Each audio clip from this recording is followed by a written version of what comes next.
There are very few bartenders that I esteem as highly as my good friend Chris Day. He's just such a sweet and collaborative guy. And he's always, like just, texting a checkup or sharing recipes or, vibing off ideas. He's one of the people that really, really inspire me in this business. And so I'm really happy to be doing one of his cocktails today. So I worked with him at Kohl's. He's worked at many of the biggest bar programs in Los Angeles. And when he moved up to San Francisco, he worked at Tartine Manufactory for a while. And now he's at Kon-Tiki running the bar program there. And he's been on this channel once or twice. Yes, but the video that he was on, we hid it. Nobody can find it. Yeah. What about the Harry Potter one too? The Harry Potter one is hidden. They can still see him in the kangaroo video though, which is the martini. It was, I think it was the martini and the kangaroo or something like that. Yeah, I don't know. We can find it. We can link it, but. He has been on this channel. I love him to death. Next time, I'm dying for COVID to end so we could go up to San Francisco and then we can shoot up there and then go hang out with Chris Day because he's awesome. Today we're going to be making one of his cocktails called Best Fronds, which I think is actually kind of funny because I was just having a conversation with him this week about how much he hates pineapple fronds as a garnish and kind of how useless they are and overrated they are. So I think it's really funny and sort of ironic that this is called Best Fronds. And it is a pineapple, it's basically a pineapple Negroni is what it is. And does it have ironic fronds as garnish? No, it doesn't actually. It has a lime peel, like a lime twist garnish. But you can do an orange twist, I guess, anyway. It's a Negroni variation. It has Boulevardier specs. I'm doing it on the rocks because that is my preference, although Chris says that he likes the way it warms up in a coupe, and it does that quite nicely, so he uses the Boulevardier specs, and sometimes he'll serve it in a coupe. The other thing is that I'm adapting the cocktail a little bit because I did not have the Bitter Truth chocolate bitters that he uses, so I'm going to be using Aztec chocolate bitters. Hopefully that doesn't scandalize him because if it does, when he watches this, he's going to be texting me. He might even be, his spidey senses might be going off right now. He might be texting me right now for all I know. I silence my phone when we shoot, so. Anyway, let's get into making the cocktail. First thing we're going to do is just a couple of dashes of chocolate bitters. Use Bitter Truth chocolate bitters if you can. I'm using Aztec chocolate bitters. I also think that the Bitterman's mole bitters that they do it would be really nice in this drink. I said is gonna be like I'm gonna put it in here, but what I meant to say is that I think it would be good in this drink I'm like losing at this right now. Yeah. So I'm just gonna stop and make the drink. All right, so 3/4 of an ounce of sweet vermouth.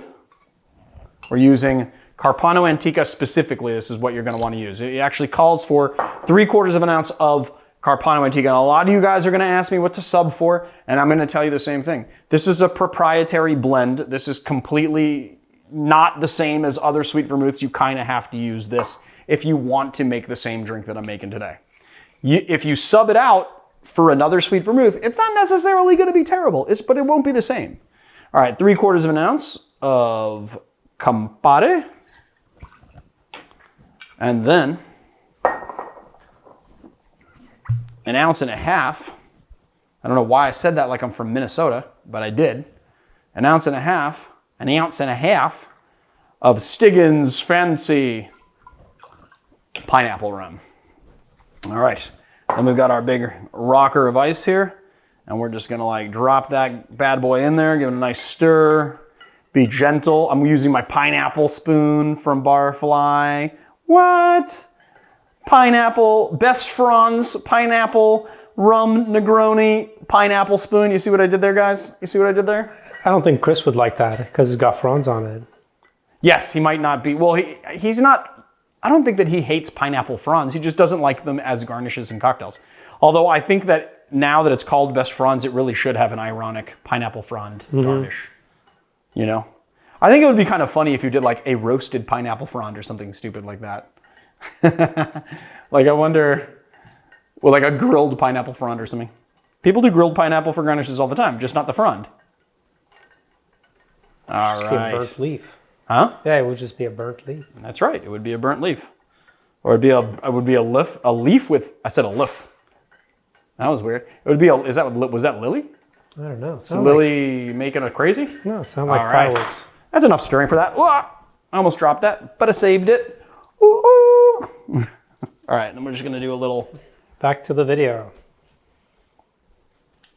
we're gonna do this really long lime twist, and then I'm gonna just like clean it up with a knife.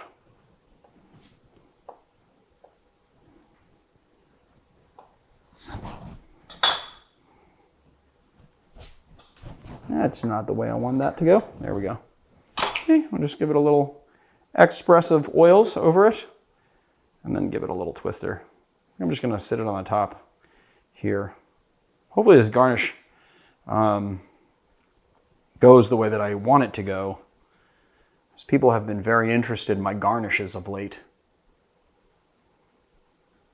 And there you go. What? What? A little corkscrew. Hey! I stuck my hand in my cocktail. A little corkscrew garnish there. I like that. That's nice. Obviously, don't do that if you're serving it to somebody. Ooh, that is beautiful and wonderful. Wow, I really love how the pineapple rum and the chocolate kind of melds with the bitterness of the Campari. It's really nice.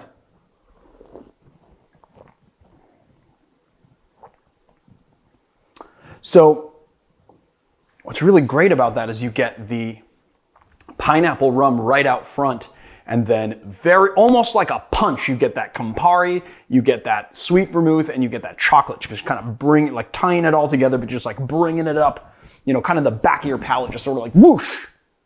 That's how I describe it.